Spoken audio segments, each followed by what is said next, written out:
Wifi নতুন একটি সংযোগ দেওয়ার জন্য আমরা কি করে থাকি এই ভিডিওতে দেখতে পাবেন। হ্যালো ভিউয়ার্স, ভাদুরিয়া নেটওয়ার্ক থেকে আমি আকাশ। আমাকে এক ছোট ভাই আজকে সকালে ফোন দিয়ে বলে, ভাইয়া আমার আজকে একটি ওয়াইফাই সংযোগ নেওয়া লাগতো, আপনি যদি ফ্রি থাকেন অবশ্যই আমার লাইনটি একটু দিয়ে যাবেন। তো আমরা তার সংযোগটি দেওয়ার জন্য আমরা আমাদের অফিস থেকে একটি তারের কয়েল নিয়ে এসে আমরা তার টানা শুরু করে দিলাম। একটু জুম করে দেখাই, এই গাছটি দেখতে পাচ্ছেন, এই বড় গাছটির পিছনে আমাদের আজকের এই নতুন সংযোগটি হবে। নতুন সংযোগটি দেওয়ার জন্য আমরা আমাদের এই পোল থেকে লাইনটি নিয়ে যাব। যারা আইএসপি ব্যবসা করেন তাদের জন্য বলতেছি, আপনাদের যদি তার টানার জন্য সহজ পদ্ধতি লাগে তাহলে অবশ্যই এই পদ্ধতিতে ব্যবহার করতে পারেন। ফাইবার তারের মাথায় একটি প্লাস বেঁধে নেবেন ভালোভাবে, যাতে তারটি ছুঁড়ে মারলে প্লাস খুলে না যায়। আমাদের এই পদ্ধতি ব্যবহার করলে আপনারা যারা ইলেকট্রনিক খাম্বা বা পোল বলে থাকেন সেগুলোর মেন তারের উপর দিয়ে খুব সহজেই আপনার ফাইবার তারটি নিয়ে যেতে পারবেন, অথবা উঁচু উঁচু গাছপালার উপর দিয়েও আপনারা এই পদ্ধতিতে তার নিয়ে যেতে পারবেন। আমি তারটি প্রায় 110 মিটার বা 15 মিটার মতো টেনে নিয়ে আসছি।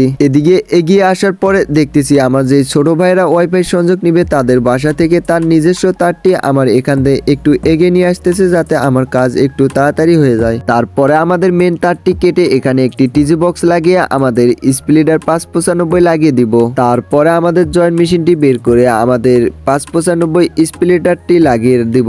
আমাদের মেন তার থেকে 595 স্প্লিটারটি লাগিয়ে আমাদের মেন কোডটি ভালোভাবে আগে জয়েন দিয়ে দিব। আমাদের স্প্লিটারটি 95 মাথা লাগানোর পরে আমাদের পাশের মাথাটা আমাদের যেই নতুন সংযোগটি হবে সেই সংযোগের নতুন তারের মাথায় দিয়ে দিলাম। তারপর আমরা টিজি বক্সটি ভালোভাবে সুন্দরভাবে গুছিয়ে নিব। আপনারা অনেকে আমাকে কমেন্টে এবং মেসেজে বলে আমাদের টিজি বক্সের যেই আমাদের ট্রেগুলো থাকে সেগুলো কেন খুলে ফেলে দেই। আসলে আমাদের এই টিজি বক্সগুলোর ভিতরে কোড ট্রে ও স্লিপার ট্রে যেগুলো ছিল সেগুলো খুলে ফেলে দিয়েছি, যাতে কোনো প্রকারে আমাদের কোরগুলো টান না খা থাকে, যাতে লেজার কোনো প্রকারে কমতি না হয়। তারপর ক্লায়েন্টের বাসায় এসে আমাদের রাউটার ও অনু সেট আপ করার পালা। সেট আপ হবার পরে আমরা রাউটার কনফিগার করে নিব। পুরো ভিডিওটি দেখে থাকলে অবশ্যই আপনাকে জানাই ধন্যবাদ এবং আমার এই পেজটি ফলো করে রাখবেন।